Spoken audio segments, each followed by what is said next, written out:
నిరీక్షణ న్యూస్కు స్వాగతం. నేను మీ మ్యాజిక్ రాజా.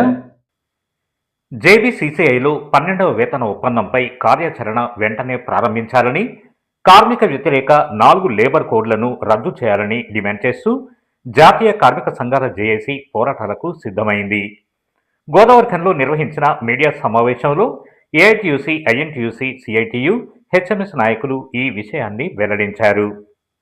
గోదావరిఖని ప్రెస్ క్లబ్లో మంగళవారం జరిగిన మీడియా సమావేశంలో జేఏసీ నాయకులు వాసిరెడ్డి సీతారామయ్య, జనక్ ప్రసాద్, తుమ్మల రాజారెడ్డి, సారయ్య మాట్లాడుతూ కోల్ ఇండియాలో 12వ వేతన ఒప్పందం అమలు, కార్మిక సమస్యల పరిష్కారం కోసం దేశవ్యాప్తంగా కార్యాచరణ చేపట్టిన నేపథ్యంలో సింగరేణిలో కూడా జేఏసీగా ఏర్పాటయ్యామని తెలిపారు.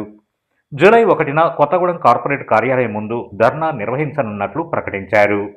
రామగుండం, శ్రీరాంపూర్, భూపాలపల్లి, కొత్తగూడెం ప్రాంతాల్లో ధర్నాలు, గేట్ మీటింగులు, అవగాహన సమావేశాలు నిర్వహించి కార్మికులను చైతన్యపరుస్తామని చెప్పారు. కేంద్ర ప్రభుత్వం తీసుకొచ్చిన 4 లేబర్ కోడ్లు కార్మిక వ్యతిరేకమని, శాశ్వత ఉద్యోగాలను తగ్గించి కాంట్రాక్టు విధానాన్ని ప్రోత్సహిస్తున్నాయని ఆరోపించారు. కార్మిక హక్కుల పరిరక్షణ కోసం జేఏసీ చేపట్టే ఉద్యమాలకు కార్మికులు మద్దతివ్వాలని పిలుపునిచ్చారు. ఇంకా ఈ మీడియా సమావేశంలో జేఏసీ నాయకులు మడ్డి ఎల్లాగౌడ్, కె స్వామి, రంగు శ్రీనివాస్, నరసింహారెడ్డి, ధర్మపురి రాజమౌళి, నరసింహారావు, అనిల్ రెడ్డి, రామచంద్రారెడ్డి తదితర నాయకులు పాల్గొన్నారు. ఫెడరేషన్లు సమావేశమై వేజ్ బోర్డు 12వ వేజ్ బోర్డు వెంటనే ఏర్పాటు చేయాలని, లేబర్ కోడ్లు కోల్లో అమల్లోకి తీసుకురావద్దని ప్రధాన డిమాండ్ల పైన రేపు జూలై 1వ తారీఖు నాడు కోల్ ఇండియా మొత్తం వాళ్ళు ఆందోళన కార్యక్రమాలు చేపట్టారు. అందులో భాగంగా మేము ఇవాళ సింగరేణిలో 4 జాతీయ కార్మిక సంఘాలు ఏఐటీసీ, ఐఎన్టీసీ, సిఐటి, హెచ్ఎంఎస్ కలిసి ఒక సమావేశం ఏర్పాటు చేసుకొని మేము కూడా ఇక్కడ ఈ కార్యక్రమాలు చేయాలని నిర్ణయించుకున్నాం. దానిలో భాగంగా జూలై 1వ తారీఖు నాడు కొత్తగూడెం హెడ్ ఆఫీస్ ముందు పెద్ద ఎత్తున ఒక ధర్నా కార్యక్రమం చేయాలని, అట్లాగే 4 రీజన్లలో గోదావరిఖని, అటు శ్రీరాంపురం, భూపాలపల్లి, కొత్తగూడెం ఏరియాలో కూడా అన్ని ఆ 4 జిఎం ఆఫీసుల ముందు కూడా ఒక ధర్నా కార్యక్రమం చేయాలనేది నిర్ణయించాం. అట్లనే అన్ని ఏరియాలలో, అన్ని రీజన్లలో కూడా గేట్ మీటింగులు, తర్వాత ఈ ప్రెస్ మీట్లు కూడా ఏర్పాటు చేసి బొగ్గని కార్మికుల 12వ వేజ్ బోర్డు వెంటనే ఏర్పాటు చేయాలి. 4 కోడ్లు రద్దు చేయాలి.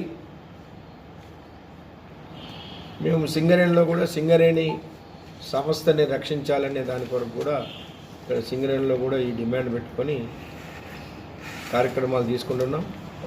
దీన్ని జయప్రదం చేయాలని సింగరేణిలో ఉన్న కార్మికులందరికీ మా 4 జాతీయ కార్మిక సంఘాల తరఫున విజ్ఞప్తి చేస్తున్నాం. లోపల బొగ్గుగని కంపెనీల లోపల ఇప్పటికీ 11 వేజ్ బోర్డులు వచ్చినాయి.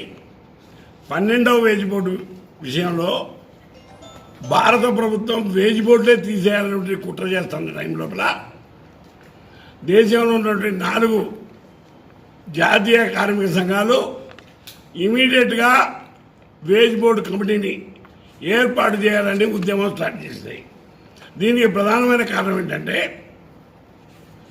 బీజేపీ మోడీ ప్రభుత్వం వచ్చిన తర్వాత భారతదేశంలో ఉన్నటువంటి 60 కోట్ల మంది కార్మిక వర్గాన్ని అణచివేసి తద్వారా పెద్ద బిజినెస్ పీపుల్కి, కార్పొరేట్ కంపెనీలకి లాభం చేసే విధంగా బీజేపీ విధానాలు ఉన్నాయి. రాను రాను పర్మనెంట్ ఎంప్లాయీ లేకుండా కాంట్రాక్ట్ అవుట్సోర్సింగ్ కార్మికులతో ఈ దేశంలో పెట్టుబడిదారులకి లాభం చేయాలనే దురుద్దేశంతో భారత ప్రభుత్వం తీసుకున్న నిర్ణయాన్ని ఐఎన్టీసీ, ఏఐటీసీ, ఐటీయు, హెచ్ఎంఎస్లు ఏకకంఠంతో వ్యతిరేకించడం జరుగుతుంది. ఇదే పరిస్థితి కంటిన్యూ అయితే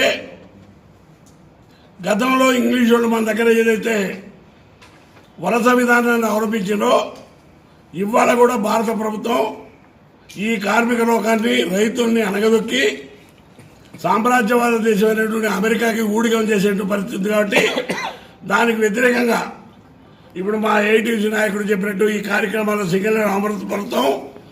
భవిష్యత్తులో కూడా మోడీ ప్రభుత్వం తీసుకునే కార్మిక వ్యతిరేక విధానాలకి దేశవ్యాప్తంగా ఒక ఐక్య ఉద్యమాన్ని నిర్మాణం చేయడానికి కూడా సిద్ధంగా ఉన్నామని తెలియజేస్తాం. ఈ నెల 5వ తారీఖు నాడు కలకత్తాలో అన్ని జాతీయ ఫెడరేషన్లు కూర్చొని బొగ్గు రంగ రక్షణ, కార్మిక వేతనాల ఒప్పందం కోసం తొందరగా జరపాలని పోరాట కార్యక్రమాన్ని తీసుకున్నాయి. దాంట్లో భాగంగానే జూలై 1వ తారీఖు నుంచి సింగరేణి బొగ్గని కార్మికులందరికీ కూడా వేతన ఒప్పందం రావాల్సి ఉంది. కాబట్టి కేంద్ర ప్రభుత్వం కోల్ ఇండియా ఇప్పటివరకు కమిటీ ఏర్పాటు చేయలేదు. కాబట్టి వెంటనే కమిటీ ఏర్పాటు చేసి 12వ వేతన ఒప్పందం వెంటనే అమలు చేయాలనే మొట్టమొదటి డిమాండు. అట్లాగే నరేంద్ర మోడీ ప్రభుత్వం అధికారులకు వచ్చిన తర్వాత కొత్త కోడ్లను తీసుకొచ్చి లేబర్ కోడ్లని ప్రభుత్వ రంగ సంస్థల కార్మికుల మీద లేదా దేశంలో అన్ని ప్రభుత్వ రంగ సంస్థల్లో దాన్ని అమలు చేయడం ద్వారా కార్మిక వర్గాన్ని, కార్మిక సంఘాలని వీక్ చేసి పారిశ్రామికవేత్తలు లాభం చేయడం కోసమే లేబర్ కోడ్లను తీసుకొచ్చింది. ఆ లేబర్ కోడ్లు కనుక రద్దు చేయించలేకపోతే 12వ వేతన ఒప్పందం కూడా ఇలా ప్రశ్నార్థకంగా ఉంది. లేబర్ కోడ్లలో 51% ఓట్లు వచ్చిన కార్మిక సంఘానికే వేతన ఒప్పందంలో చర్చించే అవకాశం ఉంది. కాబట్టి ఏ కార్మిక సంఘానికి దేశంలో ఏ కంపెనీలో 51% ఓట్లు రావు. ఈవెన్ నరేంద్ర మోడీకి కూడా 51% ఓట్లు రాలేదు, వాళ్ళ ప్రభుత్వానికి కూడా 51% ఓట్లు రాలేదు. కానీ అన్ని ప్రభుత్వ రంగ సంస్థ కార్మిక సంఘ ఎన్నికలలో 51% ఓట్లు పెట్టి కార్మిక సంఘాలు నిర్వీర్యం చేసి వేతనాలు పెంచకుండా చేసి పారిశ్రామికవేత్తలకు లాభం చేసే కోడ్లను రద్దు చేయాలని, అట్లాగే సంస్థ రక్షణ, ప్రభుత్వ రంగ సంస్థలు కార్సోకుగా కేంద్ర ప్రభుత్వం దారాదత్తం చేస్తుంది, రాయితీలు ఇస్తుంది. దాన్ని కూడా అడ్డుకోవడం కోసం కూడా ప్రధానమైన ఈ 3 డిమాండ్లతో దేశవ్యాప్తంగా బొగ్గు రంగంలో ఒక పెద్ద ఉద్యమం తీసుకోవాలని, అది 1వ తారీఖు నుంచి వెళ్ళి వేతన ఒప్పందం వచ్చే రోజు కాబట్టి ఆ రోజు నాడు నిరసన పెద్ద మొత్తంలో తెలియజేసి కార్మికులందరికీ కూడా తెలియజేసి రాబోయే కాలంలో మరిన్ని ఉద్యమాలకు సిద్ధంగా ఉండాలనేదే ఇండికేషన్. కార్మికులు ఎంత ఐక్యంగా ఉంటే అంత నరేంద్ర మోడీ ప్రభుత్వాన్ని తిప్పికొట్టచ్చు, వేతన ఒప్పందం సాధించుకోవడానికి మంచి అవకాశం కూడా ఉంటుంది. కాబట్టి కార్మికులందరూ కూడా ఇప్పుడు ఏదైతే జూలై 1వ తారీఖు నాడు కొత్తగూడెంలో అన్ని కార్మిక సంఘాల తరఫున చేయబోయే ధర్నని విజయవంతం చేయడం కోసం నామమాత్రంగా నాయకులే కాకుండా మన హక్కుల సాధన కోసం, సంస్థ రక్షణ కోసం, కోడ్ల రద్దు కోసం కార్మిక వర్గం అంతా నిలబడాలని చెప్పి జేఏసీ పక్షాన, సిఐటి పక్షాన విజ్ఞప్తి చేస్తాం. కేంద్రంలోని బీజేపీ ప్రభుత్వం భారతదేశ బొగ్గుగని కార్మికులకు రావాల్సినటువంటి 12వ వేతన ఒప్పందాన్ని, దానికి సంబంధించినటువంటి కమిటీ వెంటనే ఏర్పాటు చేయాలనేటువంటి ఒకటి ప్రధాన డిమాండ్తోని 4 కార్మిక సంఘాల ఫెడరేషన్లు ఇచ్చినటువంటి పిలుపులో భాగంగా ఈరోజు కోల్బెల్ట్ ప్రాంతంలో ఉన్నటువంటి 4 ప్రధాన కార్మిక సంఘాలం ఒక ఐక్య వేదికగా ఏర్పడి జూలై 1వ తారీఖు నుండి పోరాట కార్యక్రమాన్ని రూపొందించుకోవడం జరిగింది. వాస్తవంగా కేంద్ర ప్రభుత్వం ఈ యొక్క వేతన ఒప్పందాన్ని, శాశ్వత ఉద్యోగులకు వేతన ఒప్పందాన్ని, శాశ్వత ఉద్యోగాలను ఎగ్గొట్టడానికే ఫిక్స్డ్ టర్మ్ అనేటువంటి లేబర్ కోడ్లో ఫిక్స్డ్ టర్మ్ జాబ్స్ అనేటువంటి తీసుకొచ్చింది. అది అత్యంత ప్రమాదకరం. ఈ ఫిక్స్డ్ టర్మ్ జాబ్ వల్ల శాశ్వత ఉద్యోగాలు కోల్పోవడమే కాకుండా వేతనాలు, ఇట్లాంటి వేతన ఒప్పందాలు కూడా చేసుకోవడానికి అవకాశం లేకుండా చేస్తూ ఉన్నాయి.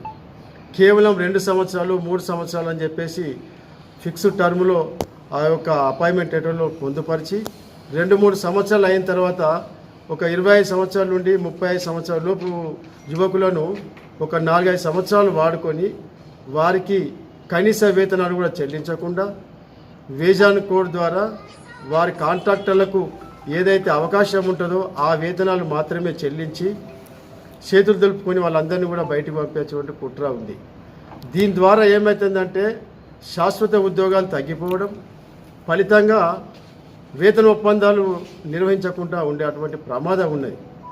కాబట్టే దేశంగా భారతదేశంలో ఉన్నటువంటి బొగ్గుగని కార్మికులు ఎదురు చూస్తున్నటువంటి గత 2026 జూన్ 30వ తారీఖు వరకే 11వ వేతన ఒప్పంద కాలపరిమితి ముగిసిపోతూ ఉన్నది. 2026 జూలై 1వ తారీఖు నుండి 12వ వేతన ఒప్పందం అమలు చేయాలి, బేషరతు అమలు చేయాలనేటువంటి ఉద్దేశంతోనే అన్ని కార్మిక సంఘాలు పోరాట కార్యక్రమం రూపొందించుకున్నాం. దీనిలో అన్ని కార్మిక సంఘాలతో పాటు హెచ్ఎంఎస్ కూడా ముందు వరుసలో ఉండి శక్తి మేరకు కృషి చేస్తారని చెప్పి సందర్భంగా మనం చేస్తాం. మన నిరీక్షణ న్యూస్ను వాచ్ చేయండి, లైక్ చేయండి, సబ్స్క్రైబ్ చేయండి, మీ మిత్రులకు షేర్ చేయండి.